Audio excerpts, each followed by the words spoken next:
welcome back to my channel, and today is going to be a review on the new Makeup Forever Ultra HD Foundation, and I'm going to let you know if this is a Woop or a Womp. If you didn't know, and I'm sure most of you have heard it, but in case you haven't, the HD foundation actually got reformulated. So here's the old bottle and here is the new. I know, they're very different shades. Now, referencing back to the old formula, honestly, I didn't even think that they would have to reformulate it because I thought it was pretty bomb. I literally had no complaints about it. I thought it was an awesome foundation, and I know that this foundation has been a holy grail of so many people. My experience with the old formula was that it was really great for all skin types, mainly kind of leaning a little bit more towards normal to oily skin, and I thought the longevity was awesome. I never had any problems, and I would just say that this kind of transfers a bit and never oxidized on me, so I thought it was great. I went into Sephora and went to go pick up my shade, and what I got matched to was the shade Y405 153. Now, what I will say is with the new formulas, what's really great where they did step up their game is that there is a woo! Taste the rainbow. So many different shades that I had to ask a second Sephora worker to really kind of match me, because even the first one, we're just looking at everything and we're like, which one would I really be? Plus, they were kind of out at some of the foundations, but there is that much of a selection where I needed help to even match myself. I will say that that's a little bit overwhelming in picking a shade. Usually I don't have too much trouble, and I know you can do the Sephora IQ. I don't know what the whole issue was, but it was just kind of hard picking which one, if it was either this one, or this one.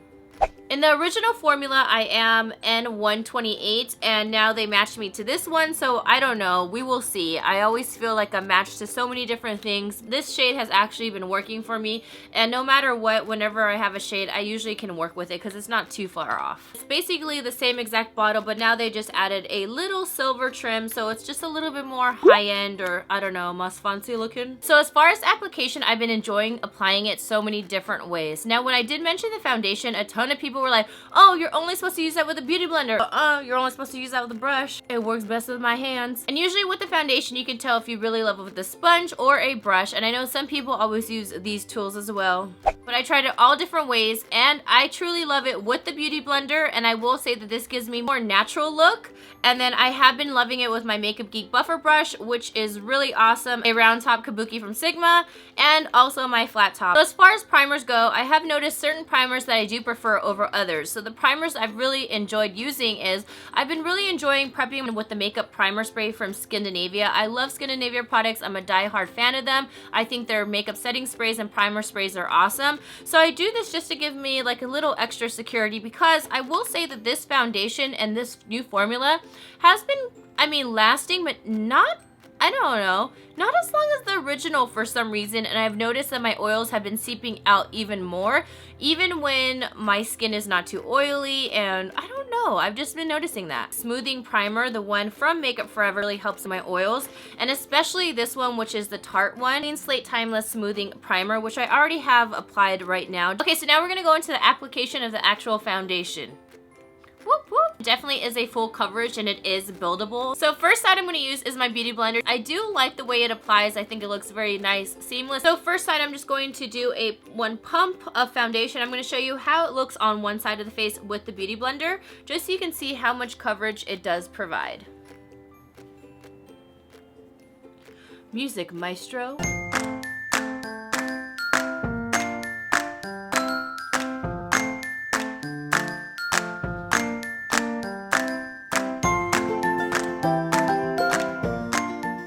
Okay, so this is what the foundation looks like with only one pump on one side. I didn't have too much foundation underneath my eyes, so you still can see some of my dark circles peeping out, and I didn't really put too much product underneath here, but I tried to alleviate putting too much underneath my eyes anyhow, because I want to conceal them, and the more product you put there, the more cakey it looks. And now I'm going into something else. It gives a more natural finish. This is for more of a look when you don't have too much to cover up. Like, I don't suffer from acne or anything like that, but if you do have some spotting like how I do, this is more of just like a natural finish, and I really like the way it looks with the beauty blender, just like this. But I will show you what it looks like with one more additional pump using the beauty blender. And I'm going to place some underneath my eyes just so you can see the coverage of the foundation itself, because I know some people actually don't like to use concealer. They just like to use their foundation underneath the eyes.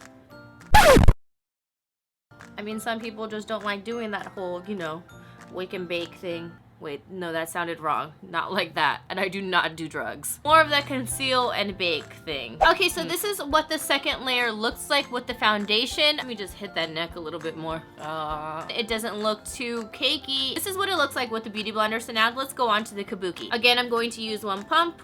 Whoop. Oh, and I think I already said this, but I did use the Tarte Clean Slate Primer. And let's start packing this on. So as you can see, when you distribute this with the kabuki, it makes it full coverage right from the start. So if you're looking for a more natural coverage, I would definitely just go with the Beauty Blender because it does make it seem a little bit more natural. Okay, so this is what it looks like with one layer of the foundation, and put on one more layer with the kabuki. Whoop. Now, as you can see, here's the coverage of the foundation with the flat top kabuki. It is more full coverage. So as you can see, there's two different sides of this foundation. So you can get a more natural looking side that's more for everyday, and you can get a more full coverage side, which can be everyday. If that's your type of foundation look, that is fine with me. You do you, I do me. That's how it works. Foundation does not feel heavy at all. We'll say that it lasts about 4 hours. After that, I really have to start patting my oils down and all that good stuff, just because I feel like, I don't know, like it starts breaking down a little bit like around my nose. People with more normal to normal or like dry skin is really going to enjoy this foundation. And honestly, I've actually been using my original one and just kind of mixing it in with some BB cream because I do really love the original one. So I'm not really sure what it is, but I wasn't like completely wowed, but I wasn't completely disappointed. At first, when I started using this the first week, I was like, this is great, this is awesome. And then I started seeing like how it was working with my skin and how it's kind of breaking down after a while. Now, I'm not one where I'm really like matchy-matchy, where I'm like, okay, I have to use a Makeup Forever primer. Okay, now I'm going to use the foundation. Okay, now I'm going to set it with the matching powder. I'm not ever like a matchy-matchy person, but I have been enjoying this powder a lot, and this is the Makeup Forever Pro Finish, and I really enjoy it because it doesn't give too much coverage over it. It's literally just a pro finish. It doesn't look powdery cakey. Again, the more product you add, you're going to tend to make that product look cakey or powdery when it's not supposed to. Obviously, you can always spray some setting spray and fix that problem. I have been enjoying using this powder in order to set it. So I went ahead and did my concealer. I just wanted to finish off with this powder just so I could show you what it looks like. Just place it on here, and I already set my concealer, like I said. I love the way the powder sets the foundation. I don't know, I feel like it just completes it. So like I said, is this a Woop or a Womp? I would definitely say it's a Woop, and it's also a Womp just because it wasn't anything that just made me just pee my pants. It is a good foundation, but I wouldn't say like it's the most long wearing one, but it's really awesome for pictures, I will say that. So that's probably why I wear it a lot. Makes it seem like I'm just always taking selfies. In fact, I like selfies with other people, or like silly selfies, but like selfies where you're really trying to get a makeup look, I feel really dumb. Which is why I haven't been posting any on my Instagram, because I just feel super silly, but I need to get on it. So I would love to know your opinion on this foundation, because I know a ton of you have probably tried it, your thoughts on it, how long you've been using it, and it would really help other people. Also, if you can say your skin type, I would love to know that as well. And I'm very curious to know what other people thought, because at first, like I said, the first week I was like, whoa, I love this. Second week I was like, oh yeah. Hope you guys have a great weekend. Don't forget to subscribe because it is free 99, and all my social medias are down below. Mwah.